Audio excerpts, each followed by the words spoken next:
प्रेम से बोलिए श्री अम्बे मात की जय, श्री सदगुरु भगवान की जय, श्री नवदुर्गा मात की जय। तो आइए हम लोग आज 5वें दिन मार्कंडेय पुराण का कथा का श्रवण करें, इसका रसपान करें।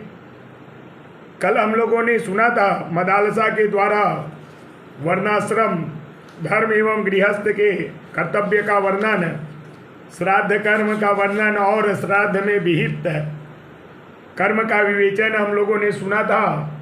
आज हम लोग सुबाहु की प्रेरणा से काशीराज का अलर्क पर आक्रमण, अलर्क दत्तात्रेय की शरण में जाता है, उनसे योग का अभ्यास करता है, योग के विघ्न, उनसे बचने के उपाय, 7 धारणा, योग चर्चा, प्रणव की महिमा और उसके सावधान होकर इसका प्रतिपालन करना।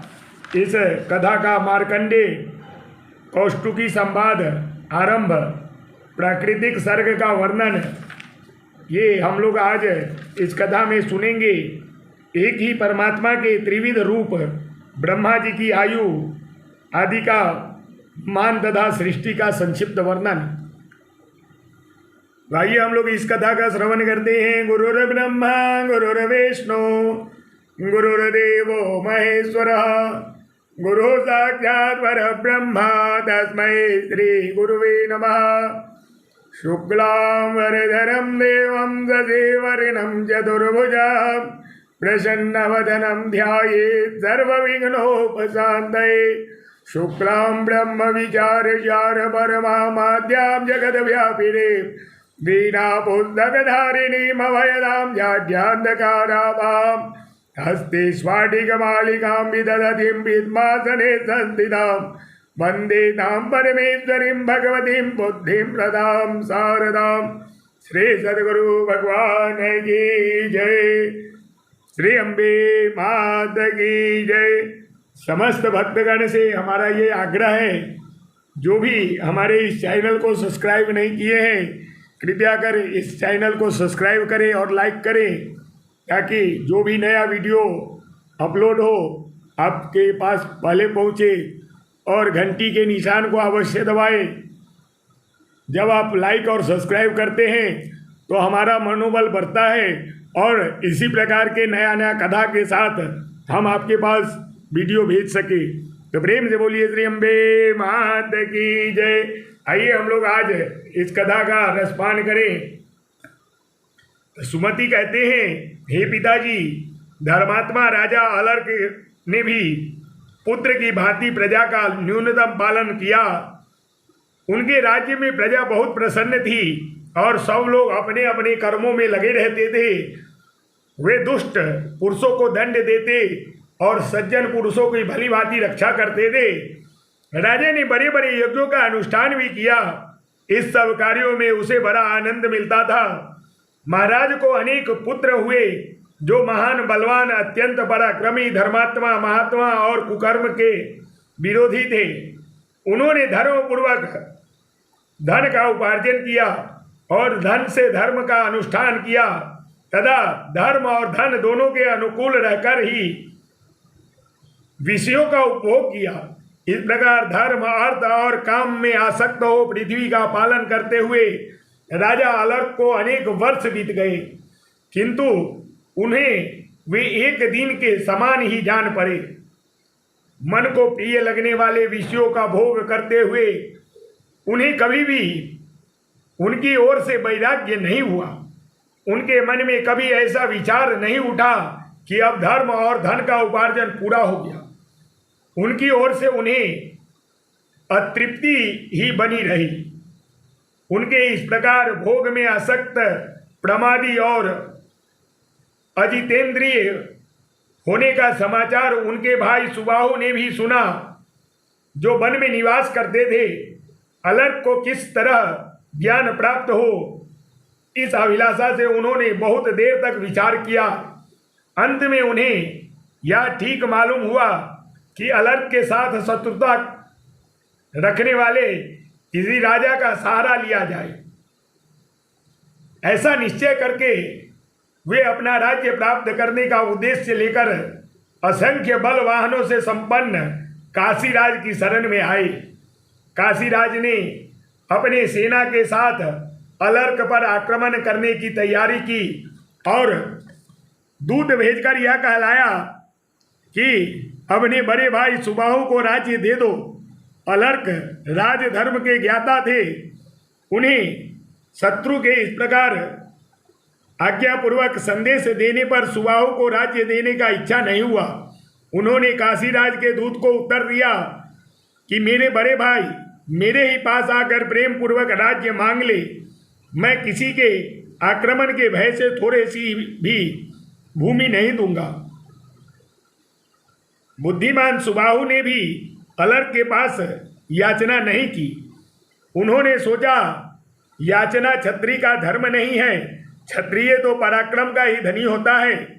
तब काशीराज ने अपनी समस्त सेना के साथ राजा अलर्क के राज्य पर चढ़ाई करने के लिए यात्रा की। उन्होंने अपने समीपवर्ती राजाओं से मिलकर उनके सैनिकों द्वारा आक्रमण किया और अलर्क के सीमावर्ती नरेश को अपने अधीन कर लिया। फिर अलर्क के राज्य पर घेरा डालकर उनके सामंत राजाओं के सताना आरंभ किया। दुर्ग और दुर्ग के रक्षकों को भी काबू में कर लिया। किन्हीं को धन देकर, किन्हीं को फूट डालकर और किन्हीं को समझा बुझाकर अपने वशवर्ती बना लिया। इस प्रकार शत्रुमंडल से पीड़ा राज्य राजा अलर्क के पास बहुत थोड़ी सी सेना रह गई। खजाना भी घटने लगा और शत्रु ने उनके नगर को घेर लिया। इस प्रकार प्रतिदिन कष्ट पाने और कोष छीन होने से राजा को बड़ा खेद हुआ। उनका चित्त व्याकुल हो उठा। जब वे अत्यंत वेदना से व्यथित हो उठे तब सहसा उन्हें उस अंगूठी का स्मरण हो आया जिसे ऐसे ही अवसरों पर उपयोग करने के लिए उनकी माता मदालसा ने दिया था। तब स्नान करके पवित्र हो उन्होंने ब्राह्मणों से स्वस्ति वाचन कराया और अंगूठी से वह उपदेश पत्र निकाल कर देखा। उसके अक्षर बहुत स्पष्ट थे। राजा ने उसमें लिखे हुए माता के उपदेश को पढ़ा, जिसमें उनके समस्त शरीर में रोमांच हो आया और आंखें प्रसन्नता से खिल उठी। वह उपदेश इस प्रकार था: संगः सर्वात्मना त्याज्य शौचित त्यक्तुं न शक्यते स सिद्धि स कर्तव्य सतां संगो हि भेषजम् कामः सर्वात्मना हेयो हातु चेच्छक्यते न सः मुमुक्षां प्रति तद्कार्यं सैव तस्यापि भेषजम्। संग आसक्ति का सब प्रकार से त्याग करना चाहिए, किंतु यदि उसका त्याग न किया जा सके तो सत्पुरुषों का संग करना चाहिए, क्योंकि सत्पुरुषों का संग ही उसकी औषधि है। कामना को सर्वदा छोड़ देना चाहिए, परंतु यदि वह छोड़ी न जा सके तो मुमुक्षा मुक्ति की इच्छा के प्रति कामना करनी चाहिए, क्योंकि मुमुक्षा ही उस कामना को मिटाने की दवा है। इस उपदेश को अपने अनेक बार पढ़कर राजा ने सोचा, मनुष्यों का कल्याण कैसे होगा मुक्ति की इच्छा जागृत करने पर, और मुक्ति की इच्छा जागृत होगी सत्संग से। ऐसा निश्चय करके वे सत्संग के लिए चिंतित हुए और अत्यंत आर्तभाव से आसक्ति रहित पाप शून्य तथा परम सौभाग्यशाली महात्मा दत्तात्रेय जी की शरण में गए। उनके चरण में प्रणाम करके राजा ने उनका पूजा किया और न्याय के अनुसार कहा, हे ब्राह्मण, आप शरणार्थियों को शरण देने वाले हैं, मुझ पर कृपा कीजिए। मैं भोगों में अत्यंत आसक्त एवं दुख से आतुर हूँ, आप मेरा दुख दूर कीजिए। तब दत्तात्रेय कहते हैं कि हे राजन, मैं अभी तुम्हारा दुख दूर करता हूँ, सच सच बताओ तुम्हें किस लिए दुख हुआ है। तब अलर्क कहते हैं कि हे भगवान, इस शरीर के बड़े भाई राज्य लेने की इच्छा रखते हैं, तो यह शरीर तो 5 भूतों का समुदाय मात्र है, गुण की ही गुणों में प्रकृति हो रही है, अतः मेरा उससे क्या है। शरीर में रहकर भी वे और मैं दोनों ही शरीर से भिन्न हैं। या हाथ आदि कोई भी अंग जिसका नहीं है, मांस हड्डी और नारियों के विभाग से जिसका कोई संपर्क नहीं है, उस पुरुष का इस राज्य में हाथी घोड़े रथ और कोष आदि से किंचित भी क्या संबंध है। इसलिए न तो मेरा कोई शत्रु है, न मुझे दुख या सुख होता है, और न नगर तथा कोष में ही मेरा कोई संबंध है। यह हाथी घोड़े आदि की सेना न सुबाहु की है, न दूसरे किसी की है, और न मेरी ही है। जैसे कलसी घट और कमंडलू में एक ही आकाश है, तो भी पात्र भेद से अनेक सा दिखाई देता है, उसी प्रकार सुबाहु काशीराज और मैं भिन्न भिन्न शरीर में रहकर भी एक ही है। शरीर के भेद से ही भेद की प्रतीति होती है। पुरुष की बुद्धि जिस जिस वस्तु में आसक्त होती है, वहाँ से वह दुख ही ला कर देती है। मैं तो प्रकृति से परे हूँ, अतः न दुखी हूँ न सुखी। प्राणियों का भूतों के द्वारा जो पराभव होता है वही दुखमय है। तात्पर्य यह है कि भौतिक भोगों में ममता के कारण आसक्त है, वही सुख दुख का अनुभव कराता है। तब दत्तात्रेय कहते हैं कि हे नरश्रेष्ठ, वास्तव में ऐसी ही बात है, तुमने जो कुछ कहा है ठीक है। ममता ही दुख का और ममता का अभाव ही सुख का कारण है। मेरे प्रश्न करने मात्र से तुम्हें यह उत्तम ज्ञान प्राप्त हो गया, जिससे ममता की प्रतीति के शेमर की रूई की भांति उड़ा दिया। मनुष्य के हृदय में अज्ञान रूपी महान वृक्ष खड़ा है, वह अहंता रूपी अंकुर से उत्पन्न हुआ है।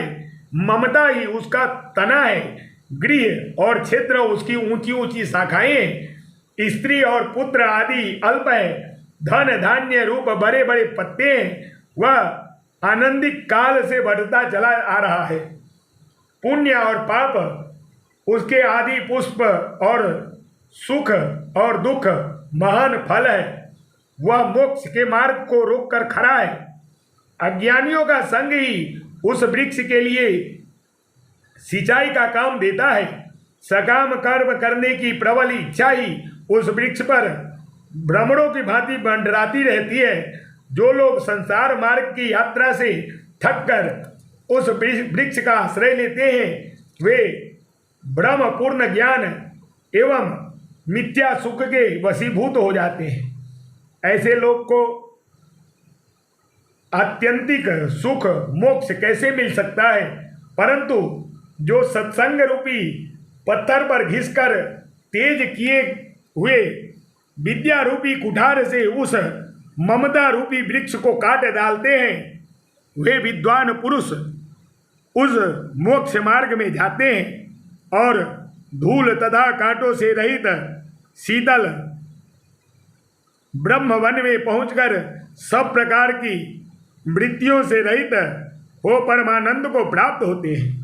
तब अलर्क कहते हैं कि हे भगवान, आपकी कृपा से मुझे ऐसा उत्तम ज्ञान प्राप्त हुआ जो जड़ प्रकृति का और चेतन शक्ति का विवेक करने वाला है, किंतु मेरा मन विषयों के वशीभूत है, अतः वह इस ज्ञान से स्थिर नहीं हो पाता।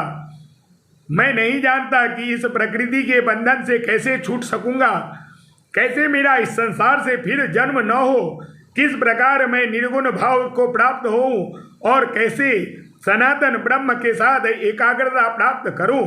हे ब्रह्मन, मुझे ऐसा ही उत्तम योग बताइए जिससे मैं मुक्त हो सकूं।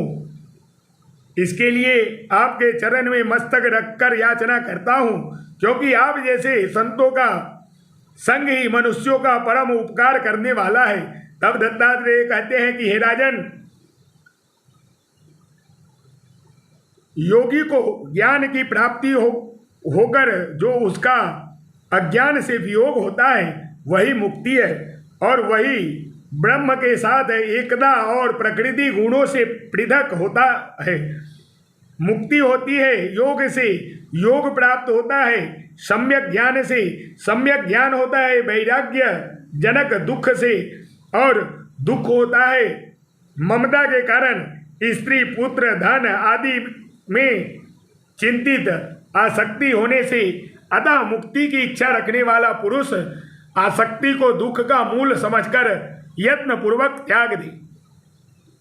आसक्ति न होने पर यह मेरा है ऐसी धारणा दूर हो जाती है। ममता का अभाव सुख का ही साधन है। वैराग्य के सांसारिक विषयों में दोष का दर्शन होता है। ज्ञान से वैराग्य और वैराग्य से ज्ञान होता है।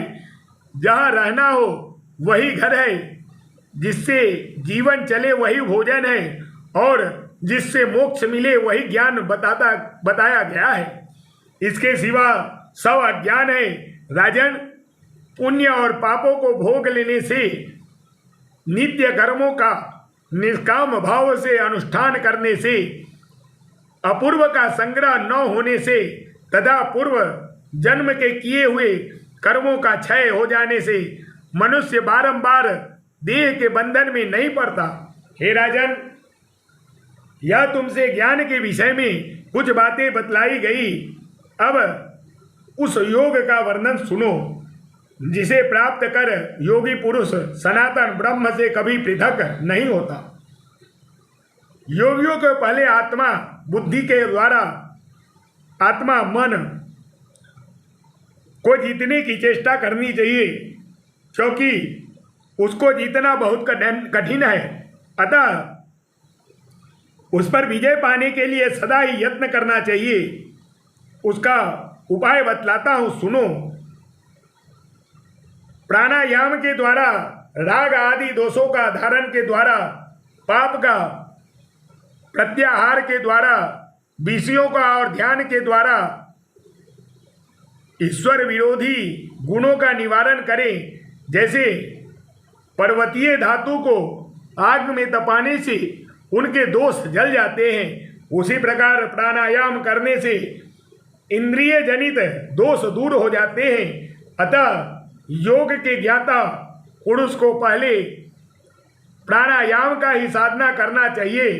प्राण और अपान वायु को रोकने का नाम है प्राणायाम। यह लघु, मध्यम और उत्तरीय के भेद से 3 प्रकार का बताया गया है। अलर्क, अब मैं उसकी मात्रा बताता हूँ, सुनो। लघु प्राणायाम 12 मात्रा का होता है। इससे दूनी मात्रा का मध्यम और तिगुनी मात्रा का उत्तरी अथवा उत्तम बताया गया है। पलकों को उठाने और गिराने में जितना समय लगता है वही प्राणायाम की संख्या के लिए मात्रा कहा गया है। ऐसी ही 12 मात्राओं का लघु नामक प्राणायाम होता है। प्रथम प्राणायाम के द्वारा स्वेद पसीने को, मध्यम के द्वारा कंप को और तृतीय प्राणायाम के द्वारा विषाद को जीते। इस प्रकार क्रमशः इन तीनों दोषों पर विजय प्राप्त करें। जैसे सिंह, व्याघ्र और हाथी सेवा के द्वारा कोमल हो जाते हैं, उनकी कठोर दब जाती है, उसी प्रकार प्राणायाम करने से प्राण योगी के वश में हो जाता है। जैसे हाथीवान मतवाले हाथी को भी वश में करने की उसे इच्छा अनुसार चलाता है, उसी प्रकार योगी वश में किए हुए प्राण को अपनी इच्छा के अधीन रखता है। जैसे वश में किया हुआ सिंह केवल मृगों को ही मारता है, मनुष्यों को नहीं, उसी प्रकार प्राणायाम के द्वारा बस में किया हुआ प्राण केवल पापों का नाश करता है, मनुष्य को शरीर को नहीं। इसलिए योगी पुरुषों को सदा प्राणायाम में संलग्न रहना चाहिए। हे राजन, ध्वस्ति, प्राप्ति, संबित और प्रसाद ये मोक्ष के फल प्रदान करने वाली प्राणायाम के 4 अवस्थाएं हैं। अब क्रमशः इनके स्वरूप का वर्णन सुनो। जिस अवस्था में शुभ और अशुभ सभी कर्मों का फल क्षीण हो जाता है और चित्त की वासना नष्ट हो जाए, उसका नाम ध्वस्ति है। जब योगी इस लोक और परलोक के भोगों के प्रति लोभ और मोह उत्पन्न करने वाली समस्त कामनाओं को रोककर सदा अपने आप में ही संतुष्ट रहता है, तब वह निरंतर रहने वाली प्राप्ति नामक अवस्था है। जिस समय योगी सूर्य, चंद्रमा, नक्षत्र तथा ग्रह के समान प्रभावशाली होकर उत्तम ज्ञान संपत्ति प्राप्त करता है और उस ज्ञान संपत्ति से भूत भविष्य की बातों को तथा दूर स्थित एवं अदृश्य वस्तु को भी जान लेता है, उस समय प्राणायाम की संबित नामक अवस्था होती है। जिस प्राणायाम से मन 5 प्राणवायु संपूर्ण इंद्रिय एवं इंद्रियों के विषय प्रसाद को प्राप्त होती है, उसकी प्रसाद अवस्था है।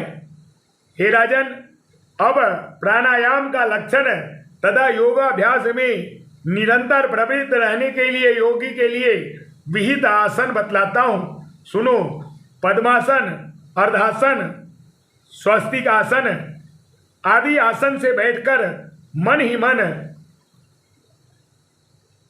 प्रणव का चिंतन करते हुए योग अभ्यास करें। शरीर को समभाव से रखें, आसन भी सम हो। दोनों पैरों को समेटकर दोनों जांघों को आगे की ओर स्थित करें। मुंह को बंद किए रहें। एड़ियों को इस प्रकार रखें जिससे वे लिंग और अंडकोश स्पर्श न कर सके। मन और इंद्री को संयम में रखते हुए स्थिर रहे। मस्तक को कुछ ऊंचा किए रहे। दांतों से स्पर्श न होने दे। अपनी नासिका के अग्रभाग पर दृष्टि रखते हुए अन्य दिशाओं की ओर न देखें। रजोगुण से तमोगुण की और सत्वगुण से रजोगुण की वृत्ति को भली भांति आच्छादित करके निर्मल सत्व में स्थित हो। योगवेत्ता पुरुष योग का अभ्यास करे। इंद्रिय, प्राण आदि और मन को उसके विषयों से हटाकर प्रत्याहार आरंभ करें। जैसे कछुआ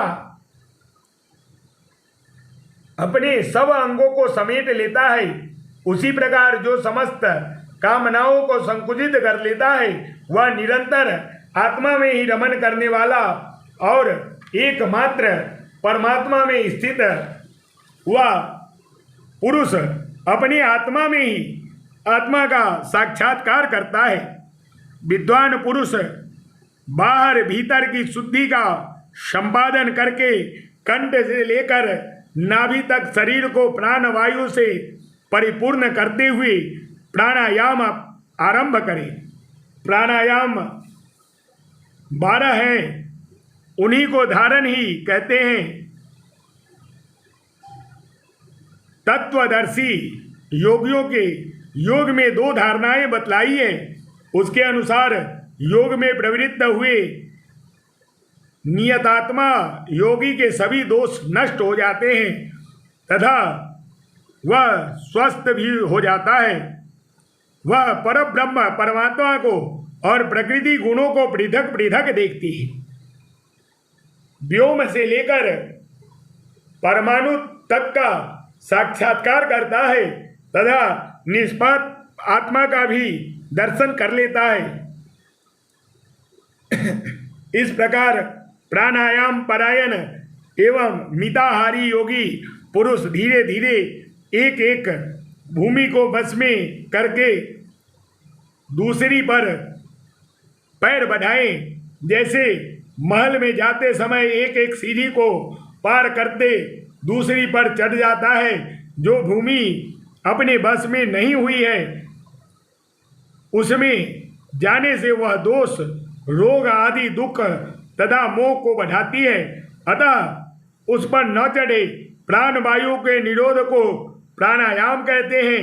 अपने मन को संयम में रखने वाले योगी पुरुष शब्दादि विषयों को की ओर जाने वाली इंद्री को उनकी ओर से योग द्वारा प्रत्याहृत निवृत्त करते हैं। इसलिए यह प्रत्याहार कहलाता है। योगी महर्षियों ने इस विषय में ऐसा उपाय भी बताया है जिससे योगाभ्यासी पुरुष को रोग आदि दोष नहीं होते। जैसे जलार्थी मनुष्य यंत्र और नली आदि की सहायता से धीरे धीरे जल पीते हैं, उसी प्रकार योगी पुरुष श्रम को जीतकर धीरे धीरे वायु पान करे। पहले नाभि से, फिर हृदय से, तदंतर तीसरे स्थान वक्षस्थल में, उसके बाद क्रमशः कंठ, मुख, नासिका के अग्रभाग, नेत्र, भौं के मध्य भाग तथा मस्तक के प्राणवायु को धारण करे। उसके बाद परब्रह्म परमात्मा में उसकी धारणा करनी चाहिए। यह सबसे उत्तम धारणा मानी गई है। इस 10 धारणाओं को प्राप्त होकर योगी अविनाशी ब्रह्मा की सत्ता को प्राप्त होता है। हे राजन, सिद्धि की इच्छा रखने वाला योगी पुरुष बड़े आदर के साथ योग में प्रवृत्त हो। वह अधिक खाए हुए अथवा खाली पेट, थका और व्याकुल चित्त न हो। जब अधिक सर्दी या अधिक गर्मी बढ़ती हो, सुख दुख आदि द्वंद्वों को प्रबलता हो अथवा बड़े जोर की आंधी चलती हो, ऐसे अवसरों पर ध्यान परायण होकर योग का अभ्यास नहीं करनी चाहिए। कोलाहलपूर्ण स्थान में, आग और पानी के समीप, पुरानी गौशाला में, चौराहे पर, सूखे पत्तों के ढेर पर, नदी में, श्मशान भूमि में, जहाँ सर्पों का निवास हो, वहाँ भयपूर्ण स्थान में, कुएं के तट पर, मंदिर में तथा दीपकों की मिट्टी के ढेर पर, इस सब स्थान में तत्वज्ञ पुरुष योगाभ्यास न करे। जहाँ सात्विक भाव की सिद्धि न हो, ऐसे देश काल का परित्याग करे। योग में असत वस्तु का दर्शन भी निषिद्ध है, अतः उसे भी छोड़ दे। जो मूर्खतावश उक्त स्थानों की परवाह न करके वहीं योगाभ्यास आरंभ करता है, उसके कार्य में विघ्न डालने के लिए बहरापन, जड़ता, स्मरण शक्ति का नाश, गूंगापन, अंधापन और ज्वर आदि अनेक दोष तत्काल प्रकट होते हैं। यदि प्रमादवश योगी के सामने ये दोष प्रकट हो तो उसका नाश करने के लिए जिस चिकित्सा की आवश्यकता है उसे सुनो। यदि बात रोग, गुल्म रोग, उदावर्त, गुदा संबंधी रोग तथा और कोई उदर संबंधी रोग हो जाए तो उसकी शांति के लिए घी मिलाई हुई जौ की गरम गरम लपसी खा ले अथवा केवल उसकी धारणा करे। वह रूखी हुई वायु को निकालती है और वायु गोले को दूर करती है। इसी प्रकार जब शरीर में कंप पैदा हो तो मन में बड़े भारी पर्वत की धारणा करें। बोलने में रुकावट होने पर, वाक देवी की और बहरापन आने पर श्रवण शक्ति की धारण करें। इसी प्रकार प्यास से पीड़ा होने पर ऐसा धारण करें कि जीवा पर आम का फल रखा हुआ है और उससे रस मिल रहा है। इस प्रकार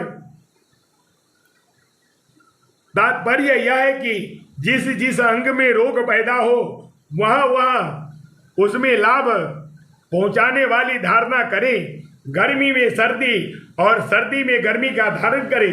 धारणा के द्वारा ही अपने मस्तक पर काठ की कील रखकर दूसरे काठ के द्वारा उसे ठोकने की भावना करें। इससे योगी की लुप्त हुई स्मरण शक्ति तत्काल ही आविर्भाव हो जाता है। इसके सिवा सर्वत्र व्यापक द्विलोक पृथ्वी, वायु और अग्नि की भी धारणा करें। इससे अमानवीय शक्ति को तथा जीव जंतुओं से होने वाली बाधाओं को चिकित्सा होती है। यदि कोई मानवेतर जीव योगी के भीतर प्रवेश कर जाए तो वह वायु और अग्नि की धारणा करके उसे अपने शरीर के भीतर ही जला डाले।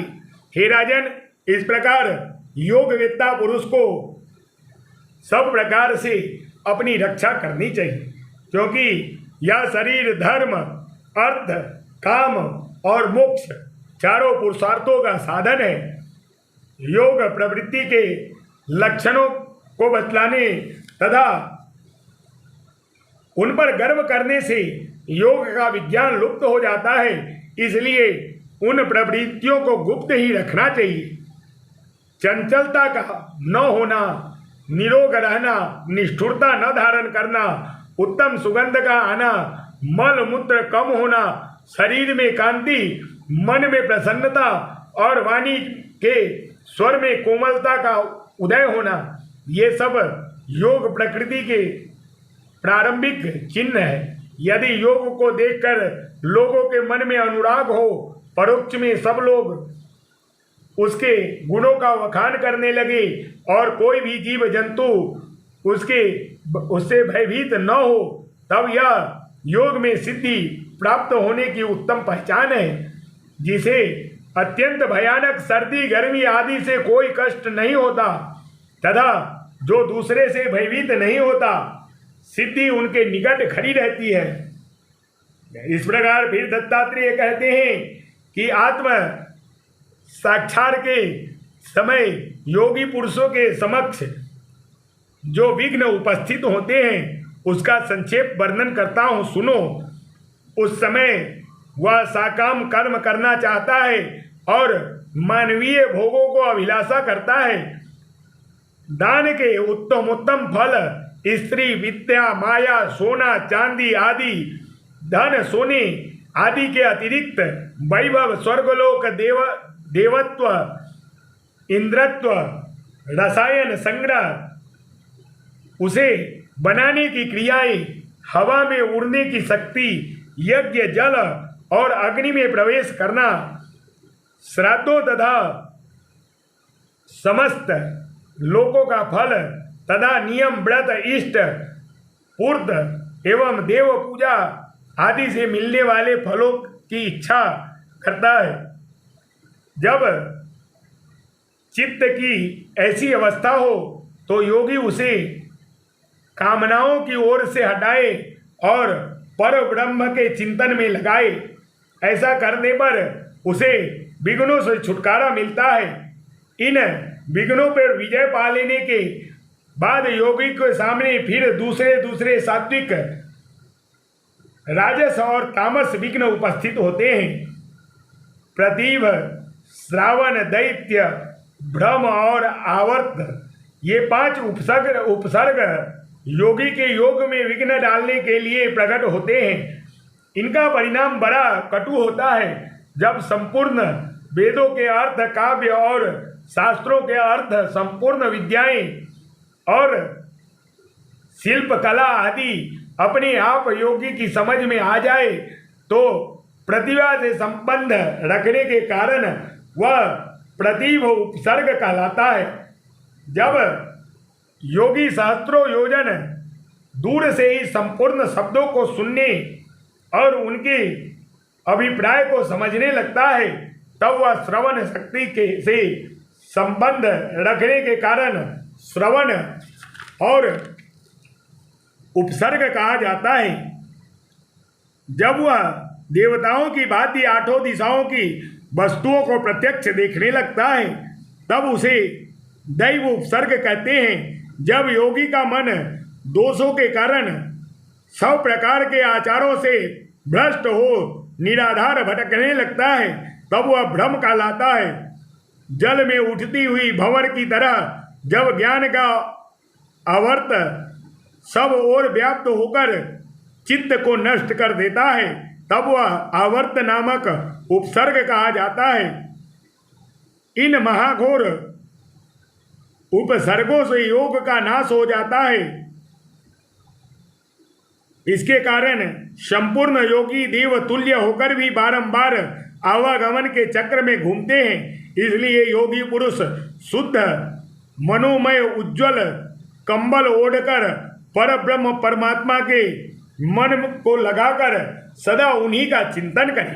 पृथ्वी आदि 7 प्रकार की सूक्ष्म धाराएं हैं जिन्हें योगी मस्तक में धारण करें। सबसे पहले पृथ्वी धारण है, उसे धारण करने से योगी को सुख प्राप्त होता है। वह अपने को साक्षात पृथ्वी मानता है, अतः पार्थिव विषय गंध का त्याग कर देता है। इसी प्रकार वह जल की धारणा से सूक्ष्म रस का, तेज की धारणा से सूक्ष्म रूप का, वायु की धारणा से स्पर्श का तथा आकाश की धारणा से सूक्ष्म प्रवृत्ति तथा शब्द का त्याग करता है। जब अपने मन में धारणा के द्वारा संपूर्ण भूतों के मन में प्रवेश करता है, तब उस मानसी धारणा को धारण करने के कारण उसका मन अत्यंत सूक्ष्म हो जाता है।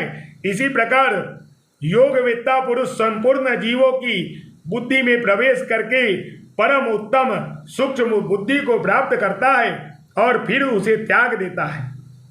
अलर्क जो योगी इन 7 सूक्ष्म धारणाओं को अनुभव करके उसे त्याग देता है, उसको इस संसार में फिर नहीं आना पड़ता है। जीतात्मा पुरुष क्रमशः इन 7 धारणाओं के सूक्ष्म रूप को नहीं देखता और त्याग करता जाए। ऐसा करने से वह परम सिद्धि को प्राप्त होता है। हे राजन, योगी पुरुष जिस भूत में राग करता है उसी में आसक्त होकर नष्ट हो जाता है। इसलिए इन समस्त सूक्ष्म भूतों को परस्पर संसक्त जानकर जो इसे त्याग देता है उसे परम पद की प्राप्ति होती है। 5 भूत और मन बुद्धि के इस 7 सूक्ष्म रूपों का विचार कर लेने पर उनके प्रति वैराग्य होता है, जो सद्भाव का ज्ञान रखने वाले पुरुष की मुक्ति का कारण बनता है। जो गंध आदि विषयों में आसक्त होता है उसका विनाश हो जाता है और उसे बारंबार संसार में जन्म लेना पड़ता है। योगी पुरुष इन 7 धारणाओं को जीत लेने के बाद यदि चाहे तो किसी भी सूक्ष्म भूत में लीन हो सकता है। देवता, असुर, गंधर्व, नाग और राक्षस से शरीर में भी वह लीन हो जाता है, किंतु कहीं भी आसक्त नहीं होता। अनिमा, लघिमा, महिमा, प्रतिमा, प्राकाम्य, ईशित्व, वशित्व और कामावसायित्व, इन 8 ईश्वरीय गुणों को निर्वाण की सूचना देने वाले हैं। योगी प्राप्त करता है। सूक्ष्म में भी सूक्ष्म रूप धारण करना अनिमा है और शीघ्र से शीघ्र कोई काम कर लेना लघिमा नामक गुण है। सबके लिए पूजनीय जो जाना महिमा कहलाता है। जब कोई भी वस्तु अप्राप्त न रहे तो वह प्राप्ति नामक सिद्धि है। सर्वत्र व्याप्त होने के योग को प्राकाम्य नामक सिद्धि की प्राप्ति मानी जाती है। जब वह सब कुछ करने में समर्थ ईश्वर हो जाए तो उसकी वह सिद्धि ईशित्व कहलाती है। सबको वश में कर लेने से वशित्व की सिद्धि होती है। यह योगी का 7वां गुण और जिसके द्वारा इच्छा के अनुसार कहीं भी रहना आदि सब काम हो सके उसका नाम कामावसायित्व है। ये ऐश्वर्य की साधनभूत 8 गुण है। मुक्त होने से उसका कभी जन्म नहीं होता, वह बुद्धि और नाश को भी नहीं प्राप्त होता।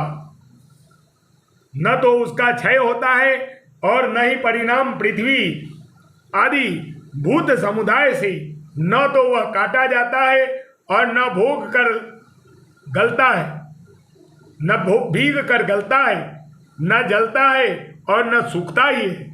शब्द आदि विषय भी उसको लुभा नहीं सकते, उसके लिए शब्द आदि विषय है ही नहीं।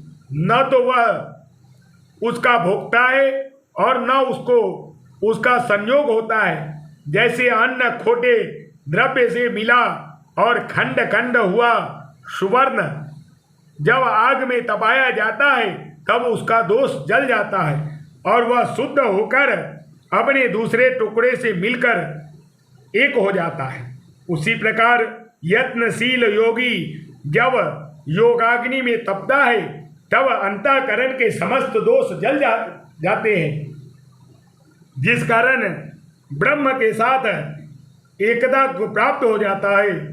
फिर वह किसी से पृथक नहीं हो रहता। जैसे आग में डाली हुई आग उससे मिलकर एक हो जाती है, उसका वही नाम और वही स्वरूप हो जाता है। फिर उसको विशेष रूप से पृथक पृथक नहीं किया जा सकता।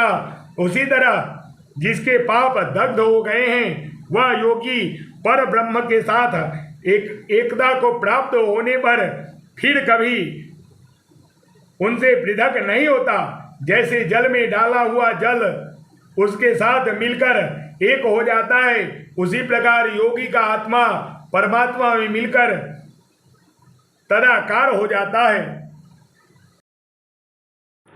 योगचर्या, प्रणव की महिमा तथा अरिष्टों का वर्णन।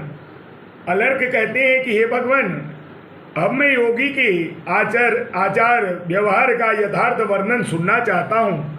वह किस प्रकार ब्रह्म के मार्ग का अनुसरण करके कभी क्लेश में नहीं पड़ता। तब दत्तात्रेय जी कहते हैं कि हे राजन, ये जो मान और अपमान है ये साधारण मनुष्य को प्रसन्नता और उद्वेग देने वाले होते हैं।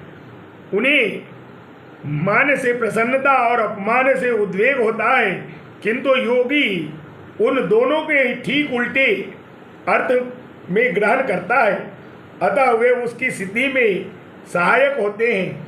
योगी के लिए मान और अपमान को विष एवं अमृत के रूप में बताया गया है।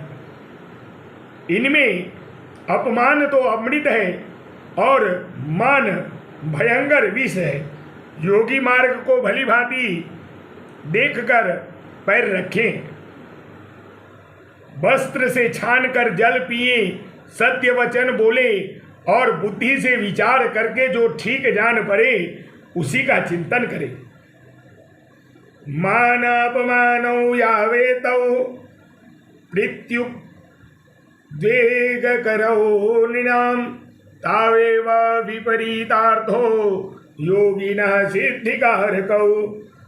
मान अपमानौ यावेतौ तावेवाहुर्विषामृते अपमानो मृदं तत्र मानस्तु विषमं विषम चक्षुपूतं न्यसेत्या पादवस्त्रपूतं जलं पिबेत सत्यपूतं वदेद्वाणी बुद्धिपूतं च चिन्तयेत्।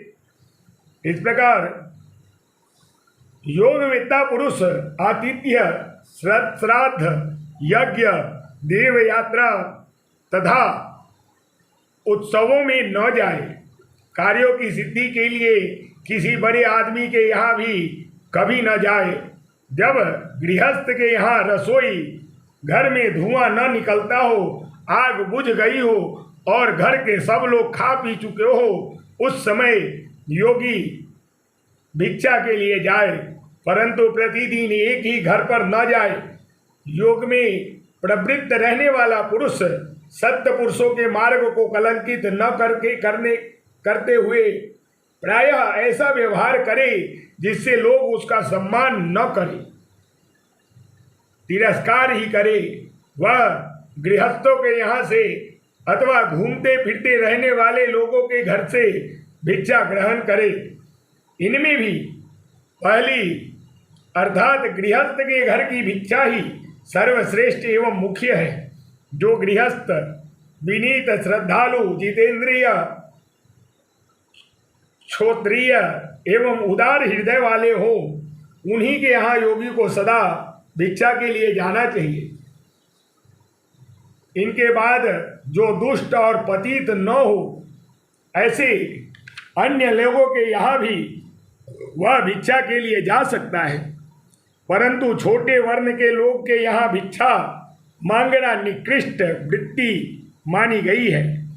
योगी के लिए भिक्षा प्राप्त अन्न, जौ की लपसी, छाछ, दूध, जौ की खिचड़ी, फल मूल, कंगनी, कर्ण, तिल का चूर्ण और सत्तू, ये आहार उत्तम और सिद्धिदायक है। अतः योगी इन्हें भक्तिपूर्वक एकाग्र चित्त से भोजन के काम में ले। पहले एक बार जल से आचमन करे, मौन हो, क्रमशः 5 ग्रासों को प्राण रूप अग्नि में आहुति दे। प्राणाय स्वाहा कहकर पहला ग्रास मुंह में डाले, यही प्रथम आहुति मानी जाती है। इसी प्रकार अपानाय स्वाहा ये दूसरा, समानाय स्वाहा ये तीसरा, उदानाय स्वाहा ये चौथा, व्यानाय स्वाहा ये 5वां आहुति दे। फिर प्राणायाम के द्वारा इसे पृथक करके शेष अन्न इच्छा अनुसार भोजन करे। भोजन के अंत में फिर एक बार आचमन करे, तत्पश्चात हाथ मुंह धोकर हृदय का स्पर्श करे। चोरी न करना, ब्रह्मचर्य का पालन, त्याग, लोभ का अभाव और अहिंसा ये भिक्षुओं के 5 व्रत हैं। क्रोध का अभाव, गुरु की सेवा, पवित्रता, हल्का भोजन और प्रतिदिन स्वाध्याय ये 5 उनके नियम बताए गए हैं। जो योगी यह जानते योग्य हैं वह जानने योग्य हैं। इस प्रकार भिन्न भिन्न विषयों की जानकारी के लिए लालायित सा होकर इधर उधर विचरता है, वह हजारों कल्पों में भी ज्ञातव्य वस्तु को नहीं पा सकता। आसक्ति का त्याग करके क्रोध को जीतकर स्वल्पाहारी और जितेंद्रिय हो, बुद्धि से इंद्रियों द्वारों को रोककर मन को ध्यान में लगावे।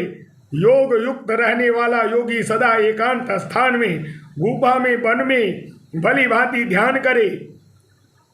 वाग दंड, कर्म दंड और मनोदंड ये 3 दंड जिसके अधीन हो वही महायति त्रिदंडी है। राजा जिसकी दृष्टि में सत असत तथा गुण अवगुण यह समस्त जग आत्मस्वरूप हो गया है, उस योगी के लिए कौन प्रिय है और कौन अप्रिय है। जिसकी बुद्धि शुद्ध है, जो मिट्टी के ढेले और स्वर्ण को समान समझता है, वह प्राणियों के प्रति जिसका सम्मान भाव है, वह एकाग्रचित्त योगी उस सनातन अविनाशी परम पद को प्राप्त होकर फिर इस संसार में जन्म नहीं लेता। वेदों से संपूर्ण यज्ञ कर्म श्रेष्ठ है। यज्ञों से जप, जप से ज्ञान मार्ग और उससे आसक्ति एवं रोग से रहित ध्यान श्रेष्ठ है। ऐसे ध्यान के प्राप्त हो जाने पर सनातन ब्रह्म की उपलब्धि होती है।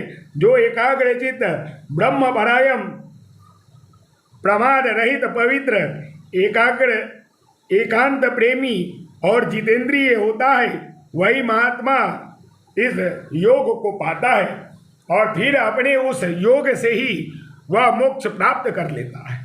तब दत्तात्रेय जी कहते हैं कि जो योगी इस प्रकार भली भांति योगचर्या में स्थित होते हैं, उन्हें सैकड़ों जन्मों में भी अपने पद से विचलित नहीं किया जा सकता।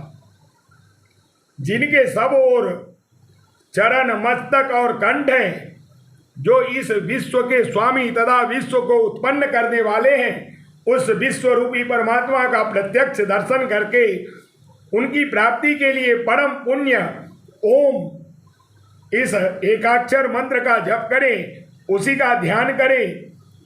अब उसके स्वरूप का वर्णन सुनो। आकार, उकार और मकार ये जो 3 अक्षर हैं, ये ही 3 मात्राएं हैं। ये क्रमशः सात्विक, राजस और तामस है। इसके सिवा एक अर्धमात्र भी है जो अनुस्वार या बिंदु के रूप में इस सब के ऊपर स्थित है। वह अर्धमात्रा निर्गुण है।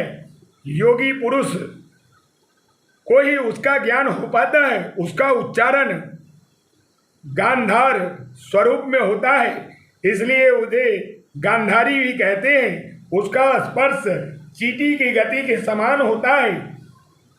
प्रयोग करने पर वह मस्तक स्थान में दृष्टिगोचर होती है और जैसे ओंकार उच्चारण किया जाने पर मस्तक में प्रति गमन करता है, उसी प्रकार ओंकारमय योगी अक्षर ब्रह्म में मिलकर अक्षर रूप हो जाता है। प्रणव ओंकार धनुष है, आत्मा बाण है और ब्रह्म वेद ने योग्य उत्तम लक्ष्य है। उस लक्ष्य को सावधानी के साथ वेधना चाहिए और वान की भी भांति लक्ष्य में प्रवेश करके तदंतर तन्मय हो जाने चाहिए। वह ओंकार ही तीनों वेद, तीनों लोक, तीनों अग्नि, ब्रह्मा विष्णु तथा महादेव एवं ऋक् साम और यजुर्वेद है। इस ओंकार में वस्तुतः 3.5 मात्राएं जाननी चाहिए। उनके चिंतन में लगा हुआ योगी उन्हीं में लय को प्राप्त होता है। आकार भूलोक, उकार भूलोक और व्यंजन रूप मकार स्वरलोक कहलाता है। पहली मात्रा व्यक्त, दूसरी अव्यक्त और तीसरी चित शक्ति तथा चौथी अर्धमात्रा परम पद कहलाती है। इसी क्रम से इस मात्रा को योगी की भूमि समझनी चाहिए। ओंकार के उच्चारण से संपूर्ण सत और असत का ग्रहण हो जाता है। पहली मात्रा ह्रस्व, दूसरी दीर्घ और तीसरी प्लुत है, किंतु अर्धमात्रा वाणी का विषय नहीं है। इस प्रकार यह ओंकार नामक अक्षर पर ब्रह्म स्वरूप है। जो मनुष्य इसे भली भांति जानता अथवा इसका ध्यान करता है, वह संसार चक्र का त्याग करके त्रिविध बंधनों से मुक्त हो पर ब्रह्म परमात्मा में लीन हो जाता है। जिसका कर्म बंधन छीन नहीं हुआ है, वह अरिष्ट में अपनी मृत्यु जानकर प्राण त्याग के समय भी योग का चिंतन करे। इससे वह दूसरे जन्म में पुनः योगी होता है। इसलिए जिसका योग सिद्ध नहीं हुआ है वह तथा जिसका योग सिद्ध हो चुका है वह भी सदा मृत्यु सूचक अरिष्ट को जाने, जिससे मृत्यु के समय उसे कष्ट न उठाना पड़े। महाराज, अब अरिष्टों का वर्णन सुनो। मैं उन अरिष्टों को बतलाता हूँ जिनके देखने से योगविद्ता पुरुष अपनी मृत्यु को जान लेते हैं। जो मनुष्य देव मार्ग, ध्रुव, शुक्र, चंद्रमा की छाया और अरुंधति को नहीं देख पाता, वह 1 वर्ष के बाद जीवित नहीं रहता। जो सूर्य के मंडल को किरणों से रहित और अग्नि को किरण मालाओं से मंडित देखता है, वह मनुष्य 11 महीने से अधिक नहीं जी सकता।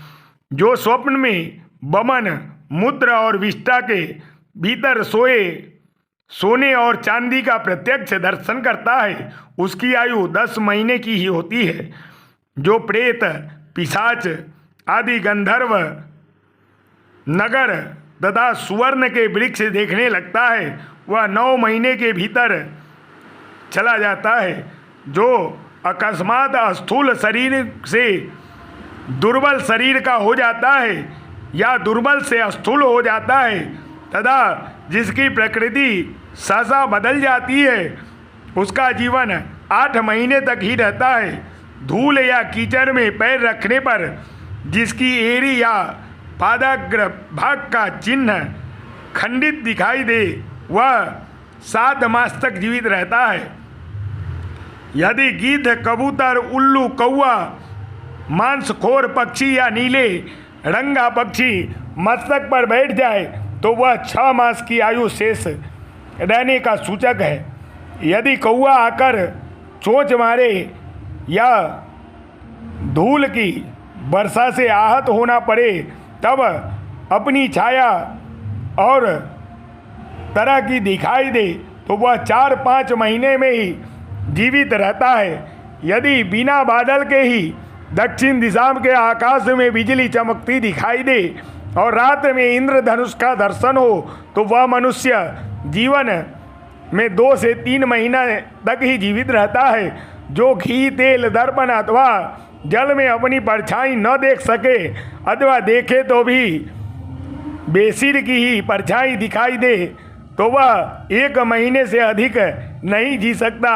हे राजन, जिस योगी के शरीर से बकरे अथवा मुर्दे की सी दुर्गंध आती है उसका जीवन 15 दिन का ही समझना चाहिए। स्नान करते ही जिसकी छाती और पैर सूख जाए तथा जल पीने पर भी कंठ सूखने लगे वह केवल 10 दिन ही जीवित रह सकता है। और जिसके भीतर की वायु पृथक होकर मर्म स्थान को छेदती सी जान पड़े तथा जल के स्पर्श भी जिसके शरीर में रोमांच न हो उसकी मृत्यु पास खड़ी है। जो स्वप्न में भूल, भालू और बानर की सवारी पर बैठकर गीत गाता हुआ दक्षिण दिशा में जाए उसकी मृत्यु समय की प्रतीक्षा नहीं करती। स्वप्न में ही लाल और काले कपड़े पहने हुए कोई स्त्री हंसती गाती हुई जिसे दक्षिण दिशा की ओर ले जाए वह भी जीवित नहीं रहता। यदि स्वप्न में नंगा एवं मुंह मुड़ाया हुआ कोई महाबली मनुष्य हंसता और उछलता कूदता दिखाई दे तो समझना चाहिए कि मौत आ गई। जो स्वप्नावस्था में अपने को पैर से लेकर चोटी तक कीचड़ के समुद्र में डूबा देखता है वह मनुष्य तत्काल मृत्यु को प्राप्त होता है। जो स्वप्न में केश, अंगारे, भस्म, सर्प और बिना पानी की नदी देखता है उसकी 10वें से लेकर 11वें दिन तक मृत्यु हो जाती है। स्वप्न में विकराल, भयंकर और काले रंग के पुरुष हाथ में हथियार लिए जिसको पत्थरों से मारते हैं उसकी तत्काल मृत्यु हो जाती है। सूर्योदय के समय जिसके सम्मुख और बाएं दाएं गीदड़ी रोती हुई जान पड़े उसकी तत्काल मृत्यु हो जाती है। भोजन कर लेने पर भी जिसकी हृदय में भूख का कष्ट होता है तथा जो दांतों से दांत पिसता रहे उसकी आयु भी निश्चय ही समाप्त हो चुकी है। जिसको दीपक की गंध का अनुभव न होता हो, जो रात और दिन में भी डरता हो तथा दूसरे के नेत्र में अपनी परछाई न देखता हो वह जीवित नहीं रहता। जो आधी रात के समय इंद्रधनुष और दिन में तारों को देख ले वह आत्मवेत्ता पुरुष अपनी आयु छीन हुई समझे। जिसकी नाक टेढ़ी और कान ऊंचे नीचे हो जाते हैं तथा जिसके बाएं नेत्र से सदा पानी गिरता रहता है उसकी आयु समाप्त हो चुकी है।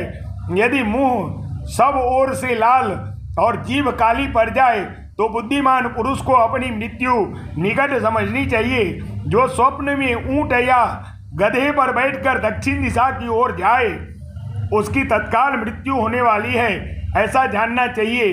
जो अपने दोनों कान बंद कर लेने पर अपनी ही आवाज न सुने तथा जिसके नेत्रों की ज्योति नष्ट हो जाए वह भी जीवित नहीं रह सकता। जो स्वप्न में किसी गड्ढे के भीतर गिरे और उससे निकलने का द्वार बंद हो जाए तब फिर वह उस गड्ढे से न निकल पा सके तो वहीं तक उसका जीवन समझना चाहिए। जिसकी दृष्टि ऊपर की ओर उठे किंतु वहां ठहर न सके, बार बार लाल होकर घूमती रहे, मुंह गर्म हो और नाभि शीतल हो तो ये लक्षण मनुष्य के शरीर परिवर्तन की सूचना देती है। जो स्वप्न में अग्नि या जल के भीतर प्रवेश करे फिर न निकले, उससे जीवन का वही अंत है जिसको दुष्ट जीव रात में ही नींद में भी मारे, वह 7 रात के भीतर निश्चय ही मृत्यु को प्राप्त हो जाता है। जो अपने निर्मल श्वेत वस्त्र को भी लाल या काले रंग का देखे, उसकी भी मृत्यु निकट समझनी चाहिए। स्वभाव का विपरीत होना और प्रकृति का बिल्कुल बदल जाना भी मृत्यु के निकट होने की सूचना देता है। जिसका काल निकट आ जाए, वह मनुष्य जिसके सामने सदा विनीत रहता है। जो लोग उसके परम पूजनीय थे, उन्हीं को अवहेलना और निंदा करता है। वह देवताओं की पूजा नहीं करता, बड़े बूढ़ों गुरुजनों तथा ब्राह्मणों की निंदा करता है। माता पिता तथा दामाद का सत्कार नहीं करता। इतना ही नहीं, वह योगियों, ज्ञानियों, विद्वानों तथा अन्य महात्मा पुरुषों के आदर सत्कार में भी मुंह मोड़ लेता है।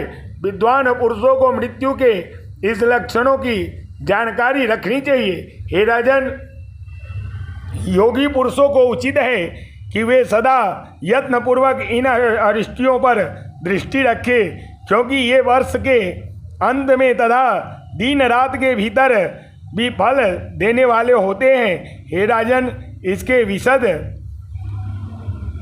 फलों को भली भांति देखना चाहिए और मन ही मन विचार करके उस समय के अनुसार कार्य करना चाहिए। मृत्यु काल को जान लेने पर योगी किसी निर्भय स्थान में बैठकर योगाभ्यास में प्रवृत्त हो जाए, इससे उसका वह समय निष्फल न जाने पाए।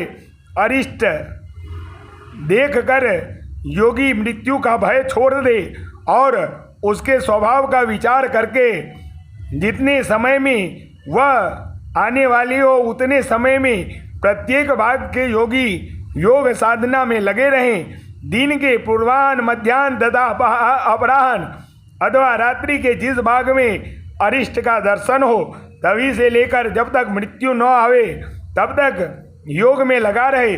तदंतर सारा भय छोड़कर जितात्मा पुरुष उस काल पर विजय प्राप्त करे। उसी स्थान पर या और कहीं जहाँ भी अपना चित्त स्थिर हो, योग में संलग्न हो और तीनों गुणों को जीतकर परमात्मा में तन्मय हो, चिद वृत्ति का भी त्याग कर दे।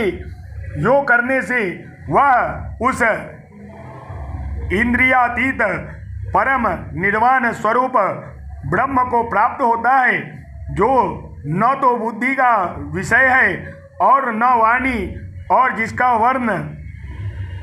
वर्णन कर सकती है। अलर्क, इस सब बातों का मैंने तुमसे यथार्थ वर्णन किया। अब तुम जिस प्रकार ब्रह्म को प्राप्त हो सको वह संक्षेप में सुनो।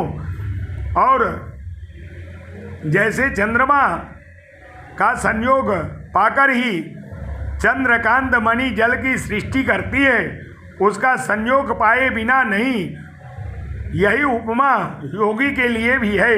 योगी भी योग युक्त होकर ही सिद्ध लाभ कर सकता है, अन्यथा नहीं। जैसे सूर्य की किरणों का संयोग पाकर ही सूर्यकांत मणि आग पैदा करती है, अकेली रहकर नहीं, यही उपमा योगी के लिए भी है। उसे योग का आश्रय कभी नहीं छोड़ना चाहिए। जैसे चींटी, चूहा, नेवला, छिपकली और गौरैये, ये सब घर के गृह स्वामी की ही भांति रहती है और घर गिर जाने पर अन्यत्र चल देते हैं, किंतु घर के गिरने का दुख केवल स्वामी को ही होता है। उस सब को उसके लिए कुछ भी कष्ट नहीं होता। योगी की सिद्धि के लिए भी यही उपमा है, अर्थात योगी को अपनी गृह वैभव और शरीर आदि के प्रति तनिक भी ममता नहीं रखनी चाहिए। हरिण के बच्चे के मस्तक पर जब सिंग उगने लगता है तब पहले उसका अग्रभाग तिल के समान दिखाई देता है, फिर वह उस हरिण के साथ ही साथ बढ़ता है। इस दृष्टांत पर विचार करने से योगी सिद्धि को प्राप्त होता है, अर्थात उसे भी धीरे धीरे अपने योग साधना बढ़ानी चाहिए। जैसे मृत्यु रोग से पीड़ा होने पर भी अपनी इंद्रियों से काम लेता है, उसी प्रकार योगी बुद्धि आदि परक्रिय साधनों से जो आत्मा से सर्वदा मित्र भिन्न है, परम पुरुषार्थ का साधन करे। अलर्क मुक्ति एवं पिता पुत्र के संवाद का उपसंहार। तब सुमति कहता है कि हे पिताश्री, तदंतर राजा अलर्क ने अत्रिन धन दत्तात्रेय जी के चरण में प्रणाम करके अत्यंत प्रसन्नता के साथ विनीत भाव से कहा कि हे ब्राह्मण, देवताओं ने मुझे शत्रु द्वारा पराजित कराकर जो मेरे समक्ष प्राणों को संशय में डालने वाला अत्यंत उग्र भय उपस्थित कर दिया है, इसे मैं अपना परम सौभाग्य मानता हूँ। काशीराज का महान बल वैभव से संपन्न पराक्रम मेरा विनाश करने के लिए यह प्रकट हुआ था, किंतु उसने मुझे अपने सत्संग का शुभ अवसर प्रदान किया। यह कितने आनंद की बात है। सौभाग्य से ही मेरा सैनिक बल घट गया, सौभाग्य से ही मेरे सेवक मारे गए, सौभाग्य से ही मेरा खजाना खाली हुआ, सौभाग्य से ही मैं भय को प्राप्त हुआ, सौभाग्य से ही मुझे आपके युगल चरण की स्मृति कराई, और सौभाग्य से ही अपना सारा उपदेश मेरे चित्त में बैठ गया। हे ब्राह्मण, सौभाग्यवश आपके संग से मुझे ज्ञान प्राप्त हुआ, और सौभाग्य से ही आपने मुझ पर कृपा की। यह पुरुष के शुभ दिन आते हैं तब अनर्थ भी अर्थ का साधक बन जाता है। जैसे इस समय यह शत्रु जनित आपत्ति भी आपके समागम से उपकार करने वाली सिद्ध हुई है। हे भगवान, भाई सुबाहु तथा काशीराज दोनों ही मेरे उपकारी हैं, जिसके कारण मुझे अपने समीप आपके समीप आने का सौभाग्य प्राप्त हुआ। आपके प्रसाद रूपी अग्नि से मेरा अज्ञान और पाप जल गया। अब मैं ऐसा यत्न करूँगा जिससे फिर इस प्रकार का दुख भोगना नहीं पड़े। आप मेरे ज्ञानदाता महात्मा हैं, अतः आपसे आज्ञा लेकर मैं गृहस्थ आश्रम का परित्याग करूँगा, जो विपत्ति रूप वृक्षों का वन है। तब दत्तात्रेय जी कहते हैं, हे राजेंद्र, जाओ, तुम्हारा कल्याण हो। मैंने जैसा तुम्हें बताया है उसी के अनुसार ममता और अहंकार से रहित हो मोक्ष के लिए विचरते रहो। फिर सुमति कहता है कि हे पिताश्री, दत्तात्रेय जी को यूँ कहने पर राजा अलर्क ने उन्हें प्रणाम किया और बड़ी उतावले के साथ वे उस स्थान पर आए जहाँ उनके बड़े भाई सुबाहु और काशीराज मौजूद थे। महाबाहु वीरवर काशीराज के निकट पहुंचकर अलर्क ने सुबाहु के सामने ही हंसते हुए कहा कि राज्य की इच्छा रखने वाले काशीराज, अब तुम इस बढ़े हुए राज्य को भोगो, अथवा यदि तुम्हारी इच्छा हो तो भाई सुबाहु को ही दे डालो। तब काशीराज ने कहा कि अलर्क, तुमने युद्ध के बिना ही राज्य क्यों छोड़ दिया? यह तो क्षत्रिय का धर्म नहीं है, और तुम तो क्षत्रिय धर्म के ज्ञाता हो। जब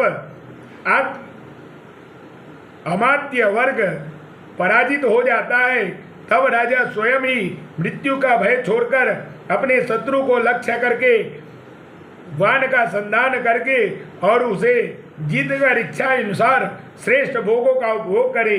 साथ ही परम सिद्धि के लिए बड़े बड़े यज्ञों का अनुष्ठान भी करता रहता है। तब अलर्क कहते हैं कि हे वीर, तुम्हारा कथन ठीक है। पहले मेरे मन में भी ऐसे ही विचार उठते थे, किंतु अब मेरे विपरीत धारणा हो गए हैं। इसका कारण सुनो।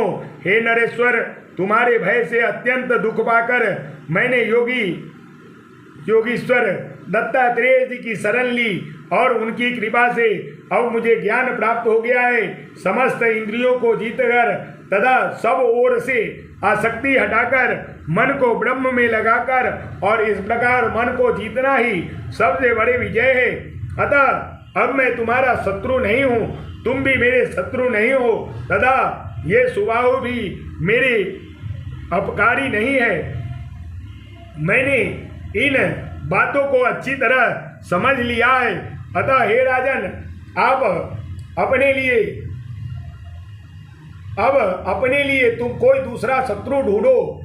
अलर्क के यो कहने पर राजा सुबाहु अत्यंत प्रसन्न हो उठे और धन्य धन्य कहकर अपने भाई का अभिनंदन करने के पश्चात वे काशीराज से इस प्रकार बोले, हे नृपश्रेष्ठ, मैं जिस कार्य के लिए तुम्हारी शरण में आया था वह सब पूरा हो गया। अब मैं जाता हूँ, तुम सुखी रहो। तब काशीराज कहते हैं कि हे सुबाहु, तुम किस लिए आए थे और तुम्हारा कौन सा कार्य सिद्ध हुआ, यह बताओ। मुझे तुम्हारी बातों से बड़ा कौतूहल हो रहा है।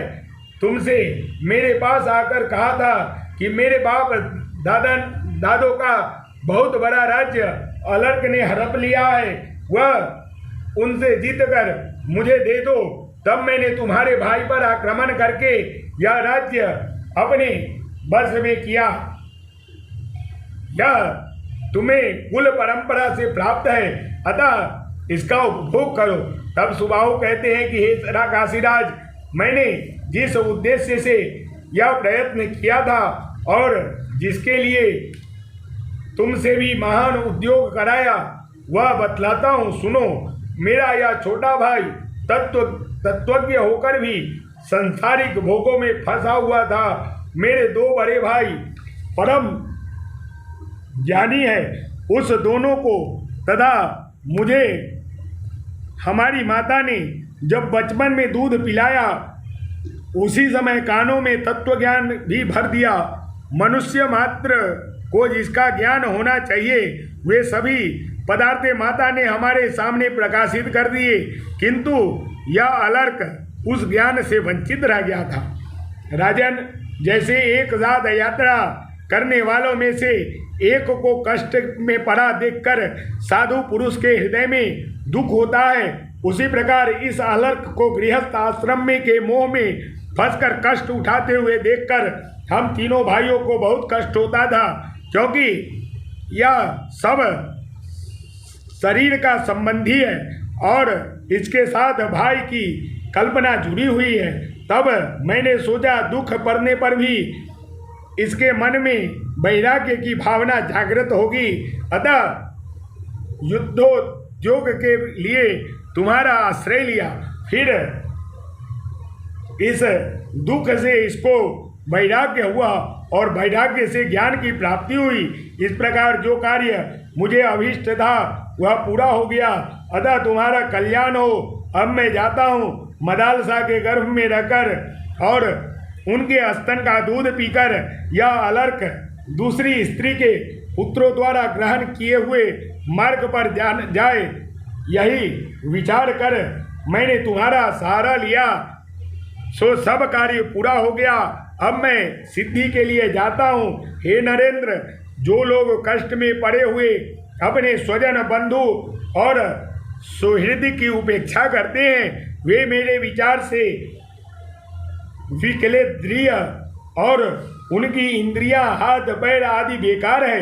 जो समर्थ सुहृद स्वजन और बंधु के होते हुए धर्म अर्थ काम और मोक्ष से वंचित हो कष्ट भोगते हैं वह उसके वे सुहृद आदि ही निंदा के पात्र होते हैं। हे राजन, तुम्हारे संग से मैंने यह बहुत बड़ा कार्य सिद्ध कर लिया।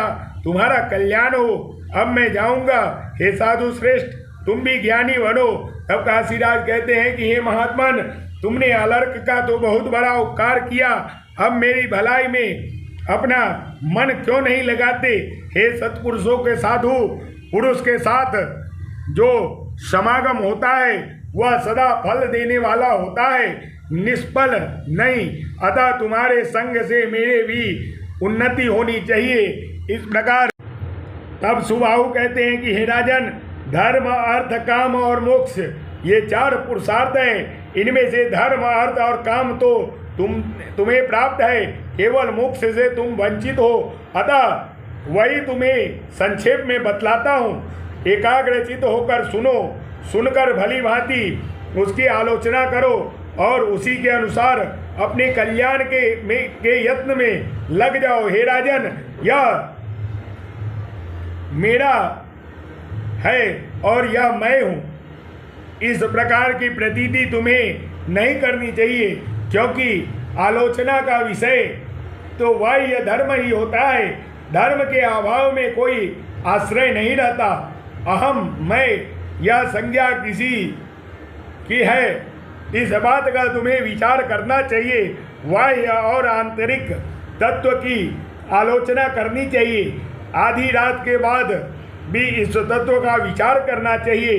अव्यक्त से लेकर विशेष तक जो विकार रहित अचेतन व्यक्त और अव्यक्त तत्व है उसे जानना चाहिए, और उसका ज्ञान जो मैं हूँ वह मैं कौन हूँ इसे भी जानना चाहिए। इस मैं को ही जान लेने पर तुम्हें सबका ज्ञान हो जाएगा। अनात्मा में आत्मबुद्धि का होना और जो अपना नहीं है उसे अपना मानना, यही अज्ञान है। भूपाल, वह मैं सर्वत्र व्याप्त आत्मा हूँ, तथापि तुम्हारे पूछने पर लोक व्यवहार की दृष्टि से मैंने ये सब बातें बता दी है। अब मैं जाता हूँ। तब सुमति कहते हैं कि काशीराज से योग कर परम बुद्धिमान सुबाहु चले गए। काशीराज ने भी अलर्क का सत्कार करके अपने नगर की राह ली। अलर्क ने अपने ज्येष्ठ पुत्र को राजा के पद पर अभिषिक्त कर दिया और स्वयं सब प्रकार की आसक्तियों का त्याग करके आत्म सिद्धि के लिए वन में चले गए। वहाँ बहुत समय तक वे निर्द्वंद्व एवं परिग्रह शून्य होकर रहे और अनुपम योग संपत्ति को पाकर परम निर्वाण पद को प्राप्त हुए। पिताजी, आप भी अपनी मुक्ति के लिए इस उत्तम योग का साधन कीजिए, इससे आप उस ब्रह्म को प्राप्त होंगे जहाँ जाने पर आपको शोक नहीं होगा। अब मैं भी जाऊंगा। यज्ञ और जप से मुझे क्या लेना है? कृत पुरुष का प्रत्येक कार्य ब्रह्म भाव की प्राप्ति के लिए ही होता है। अतः आपकी आज्ञा लेकर मैं जाता हूँ। अब निर्द्वंद्व एवं परिग्रह शून्य होकर मुक्ति के लिए ऐसा यत्न करूँगा जिससे मुझे परम संतोष की प्राप्ति हो। तब पक्षी कहते हैं कि हे जैमिनी, अपने पिता से योग कर और उनकी आज्ञा ले परम बुद्धिमान सुमति सब प्रकार के संग्रह को छोड़कर चले गए। उन्हें महाबुद्धिमान पिता भी उसी प्रकार क्रमशः वानप्रस्थ आश्रम में जाकर चौथे आश्रम में प्रविष्ट हुए। वहाँ पुत्र से पुनः उनकी भेंट हुई और उन्होंने गण आदि बंधनों का त्याग करके तत्काल प्राप्त हुई उत्तम बुद्धि से युक्त हो परम सिद्धि प्राप्त की। हे ब्राह्मण, आपने हम लोगों से जो प्रश्न किया था उसका विस्तार पूर्वक हमने यथावत वर्णन किया। अब आप और क्या सुनना चाहते हैं? तब जैनिमी कहते हैं कि हे श्रेष्ठ पक्षीगण, आपने प्रवृत्ति और निवृत्ति दो प्रकार के वैदिक कर्म बतलाए हैं। मुझे बहुत सुंदर उपदेश दिया है और पिता की कृपा से आप लोग का ज्ञान ऐसा है जिससे तिर्यक योनि को प्राप्त होकर भी आपने मोह का त्याग कर दिया। आप लोग धन्य है, क्योंकि उत्तम सिद्धि की प्राप्ति के लिए आप लोग का मन आज भी पूर्ण अवस्था में स्थित है। विषय जनित मोह उसे विचलित नहीं कर पाते। मेरा बड़ा भाग्य है कि महर्षि मार्कंडेय जी के ने मुझे आप लोगों का परिचय दिया। आप सब प्रकार से संदेहों का निराकरण करने में सबसे श्रेष्ठ हैं। इस अत्यंत संकटपूर्ण संसार में भटकते हुए मनुष्य को बिना तपस्या किए आप जैसे संतों का संग प्राप्त होना दुर्लभ है। मैं तो ऐसा समझता हूँ कि प्रकृति, निवृत्ति एवं ज्ञान के विषय में आप लोगों की बुद्धि जैसी निर्मल है वैसी दूसरे किसी की नहीं है। यदि आपका मुझ पर अनुग्रह है तो मेरे लिए आगे बताई जाने वाली बातों का पूर्ण रूप से वर्णन करने की कृपा कीजिए।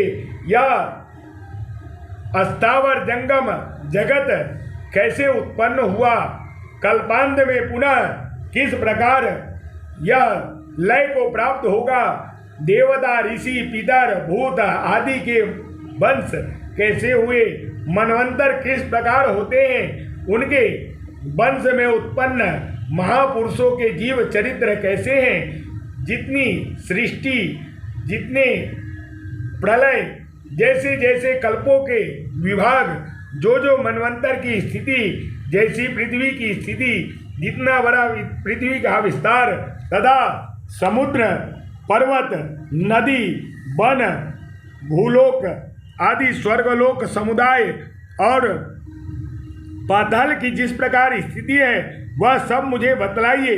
सूर्य, चंद्रमा आदि ग्रह, नक्षत्र और तारों की गति तथा प्रलय काल तक की सारी बातें मैं सुनना चाहता हूँ। जब इस जगत का संहार हो जाएगा तब उसके बाद क्या शेष रहेगा, यह प्रश्न पर प्रकाश डालिए।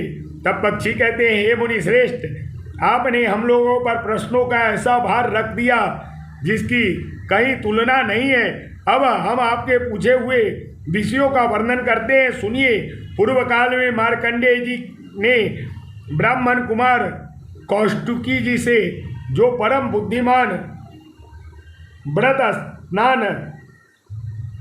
स्नान तथा शांत स्वभाव वाले थे, जो कुछ कहा था वही हम आपसे कहते हैं। एक समय महात्मा मार्कंडेय मुनि श्रेष्ठ ब्राह्मणों से घिरे बैठे हुए थे। वह कौष्टिकी ने यही बात पूछी थी जिसे आपने हमसे पूछा है। हे भृगुनंदन, मार्कंडेय जी की बड़ी प्रसन्नता के साथ कौष्टुकी के प्रश्नों का उत्तर दिया, उसी का हम आपसे वर्णन करते हैं। आप ध्यान देकर सुनो। जो सृष्टि के समय ब्रह्म पालन काल में विष्णु तथा संसार के समय जगत का अंत करने वाले अत्यंत भयंकर रुद्र हैं, उन संपूर्ण जगत के स्वामी पद्मयोनि पितामह ब्रह्मा जी को मैं प्रणाम करता हूँ। तब मार्कंडेय जी कहते हैं कि पूर्व काल में अव्यक्त जन्मा ब्रह्मा जी के प्रकट होते ही उनके मुख से क्रमशः पुराण और वेद प्रकट हुए। फिर महर्षियों ने पुराण की बहुत सी संहिताएं रची और वेदों की भी सहस्त्रों विभाग किए। धर्म, ज्ञान, वैराग्य और ऐश्वर्य, ये चारों महात्मा ब्रह्मा जी के उपदेश बिना नहीं सिद्ध हो सकते। ब्रह्मा जी के मानस पुत्र सप्तर्षियों ने उनसे वेदों को ग्रहण किया और ब्रह्मा जी के मन से उत्पन्न हुए भृगु आदि ऋषियों ने पुराणों को अपनाया। भृगु के च्यवन ने और च्यवन से ब्रह्मर्षियों से प्राप्त किया। फिर उन्होंने दक्ष को उपदेश दिया और दक्ष ने मुझे इस पुराण को सुनाया था। वही आज मैं तुमसे कहता हूँ। यह पुराण कलयुग के समस्त पापों का नाश करने वाला है, जो संपूर्ण जगत की उत्पत्ति के स्थान, अजन्मा अविनाशी आश्रय स्वरूप, चराचर जगत को धारण करने वाले तथा परम पद स्वरूप है, जिन्हें आदि पुरुष ब्रह्मा कहा जाता है, जो उत्पत्ति, पालन और संहार के कारण है। किसी के औरत पुत्र न होकर स्वयंभू है, जिनके संपूर्ण विश्व प्रतिष्ठित है, जो हिरण्यगर्भ लोक सृष्टि में लगे रहने वाले और परम बुद्धिमान है। वह भगवान ब्रह्मा जी को नमस्कार करके मैं परम उत्तम भूत वर्ग का वर्णन आरंभ करता हूँ। वह भूत समुदाय 5 की संख्या में जानने के योग्य तथा विविध स्तोत्रों से युक्त है। महत्व स्वरूप से लेकर विशेष पर्यंत उनकी स्थिति है। उनमें किसका कैसा लक्षण है और किसके रूप में कितनी विभिन्नता है, इस सब बातों का ज्ञान करते हुए भूत समुदाय का वर्णन करता हूँ। इस भौतिक जगत का जो कारण है उसे प्रधान कहते हैं, उसी को महर्षियों ने अव्यक्त कहा है और वही सूक्ष्म नित्य एवं सद स्वरूपा प्रकृति है। सृष्टि के आदि काल में केवल ब्रह्मा था जो नित्य, अविनाशी, अजर और अप्रेमीय है। उसका दूसरा कोई आधार नहीं है। वह गंध, रूप, रस, शब्द और स्पर्श से रहित है, जिसका आदि और अंत नहीं है। वह संपूर्ण जगत की योगी तीनों गुणों का कारण एवं अविनाशी है। उसे आधुनिक नहीं, पुरातन एवं सनातन कहा गया है। वह ज्ञान विज्ञान का विषय नहीं है। प्रलय के पश्चात उस ब्रह्म से ही यह सब कुछ व्याप्त था। हे मुने, फिर सृष्टि काल आने पर गुणों की सम्या व्यवस्था रूप प्रकृति जब ब्रह्म के क्षेत्र रूप से अधिष्ठित हुई, तब उससे महातत्व का आविर्भाव हुआ। उत्पन्न हुए उस महातत्व को प्रधान ने आवृत्त कर रखा है। जैसे बीज तत्व से घिरा हुआ होता है, उसी प्रकार अव्यक्त प्रकृति से महत्वम आच्छादित है। वह स्वस्तिक, राजस और तामस भेद से तीन प्रकार का बताया गया है। तत्पश्चात उस महतत्व से वैकारिक, सात्विक, तेजस, राजस तथा भूतादिक रूप तामस, इन तीन भेदों वाला अहंकार उत्पन्न हुआ। जैसे अव्यक्त प्रकृति से महत्व आवृत्त है, उसी प्रकार अहंकार भी महत्व से आवृत्त है। भूतादि नामक तामस अहंकार ने शब्द तन मात्रा की सृष्टि की। उस शब्द तन मात्रा से शब्द गुण वाला आकाश उत्पन्न हुआ। फिर भूतादि तामस अहंकार ने शब्द तन मात्रा रूप आकाश को आच्छादित किया। इससे स्पर्श तन मात्रा की सृष्टि हुई, जिससे बल का वायु का प्रकट्य हुआ। वायु का गुण स्पर्श माना गया है। शब्द तन मात्रा रूप आकाश में जब स्पर्श तन मात्रा वाले वायु को आच्छादित किया, तब वायु भी विकृत होकर रूप तन मात्रा की रचना की। इस प्रकार वायु से अग्नि तत्व प्रकट हुआ, जिसका गुण रूप बतलाया जाता है। तदंतर स्पर्श तन मात्रा के वायु के रूप तन मात्रा वाले तेज की आवृत्ति किया, जिससे निवृत्त होकर तेज ने रस तन मात्रा की सृष्टि की। उस रस तन मात्रा से जल प्रकट हुआ, जो रस नामक गुण से युक्त है। फिर रूप तन मात्रा वाले अग्नि तत्व से रस तन मात्रा युक्त जल को आवृत्त किया। इससे जल में भी विकार आया और उससे गंध तन मात्रा की सृष्टि हुई। उसी से यह संघात रूप पृथ्वी उत्पन्न हुआ, जिसका गुण गंध है। उन भूतों के कारण रूप से तन मात्राएं हैं, इसलिए वे भूत तन मात्रा रूप माने गए हैं। तन मात्राएं किसी विशेष भाव का बोध नहीं कराती, इसलिए वे अविशेष है। इस प्रकार तामस अहंकार से यह भूत तन मात्रा रूप सर्ग प्रकट हुआ। वैकारिक अहंकार के सत्व गुण की अधिकता होने से वह सात्विक भी कहलाता है। इससे एक ही साथ वैकारिक सर्ग की उत्पत्ति होती है और 5 ज्ञानेन्द्रियां और 5 कर्मेंद्रियां तेजस, राजस, अहंकार से उत्पन्न बतलाई जाती है और इसके अधिष्ठाता 10 देवता वैकारिक सात्विक अहंकार से प्रकट हुआ। 11वें मन को और वैकारिक सर्ग में ही जाना चाहिए। इस प्रकार मन तथा इंद्रियाधिष्ठाता देवता वैकारिक माने गए हैं। श्रवण, त्वचा, नेत्र, जिह्वा और नासिक, ये 5 इंद्रियां शब्दादि विषयों का ज्ञान करने के लिए है, इसलिए इन्हें ज्ञानेंद्रिय कहते हैं।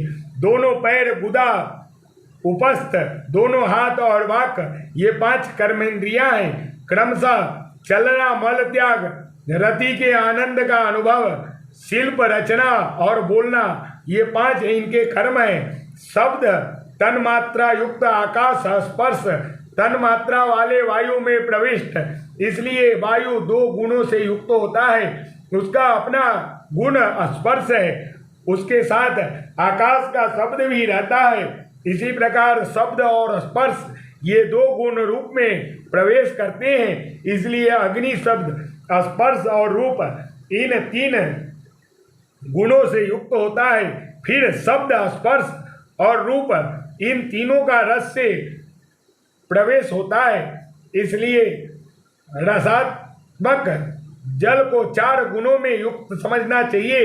इसी प्रकार शब्द, स्पर्श, रूप और यह रस ये चारों गंध में प्रवेश करते हैं और इससे मिलकर सब और पृथ्वी को आवृत कर लेते हैं।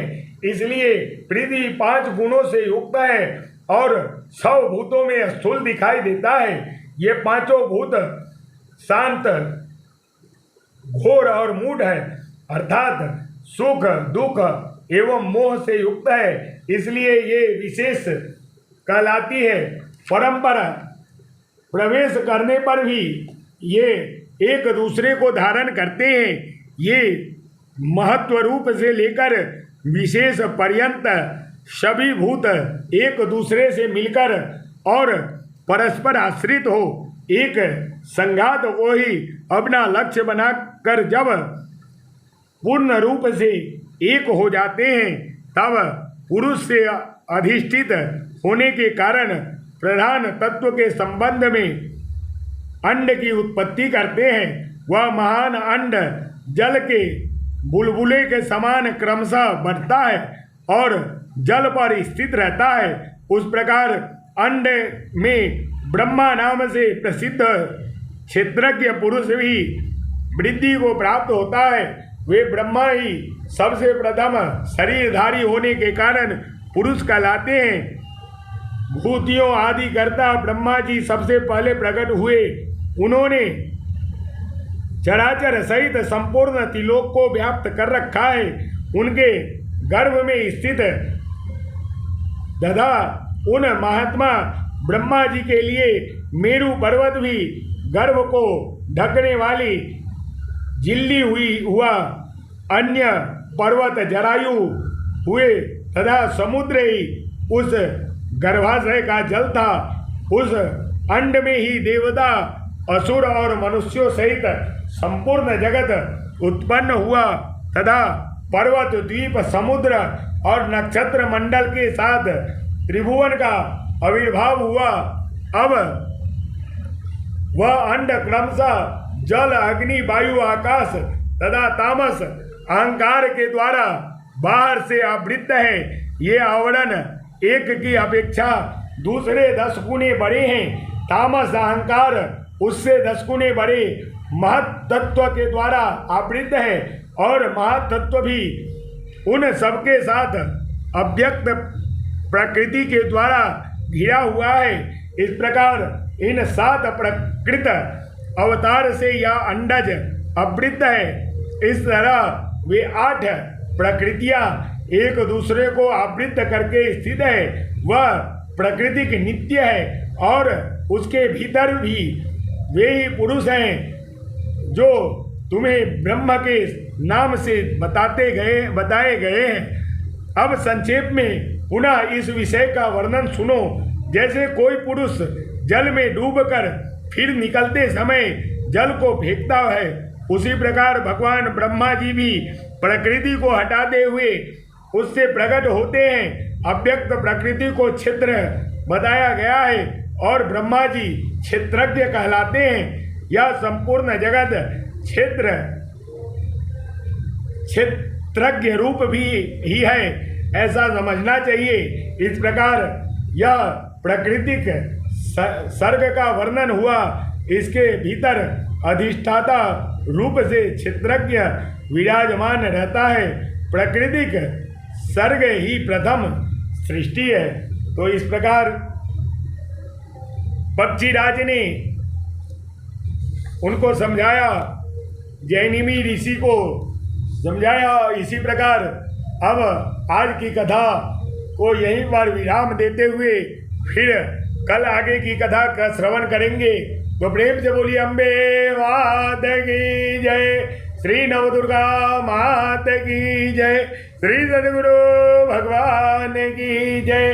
हमें सभी भक्तगण से आग्रह और निवेदन करेंगे, जो भी हमारे इस चैनल को सब्सक्राइब नहीं किए हैं कृपया करके लाइक और सब्सक्राइब करें और बेल आइकन घंटी के निशान को अवश्य दबाएं, ताकि जो भी नया वीडियो अपलोड हो वो सब आप तक पहुंच सके।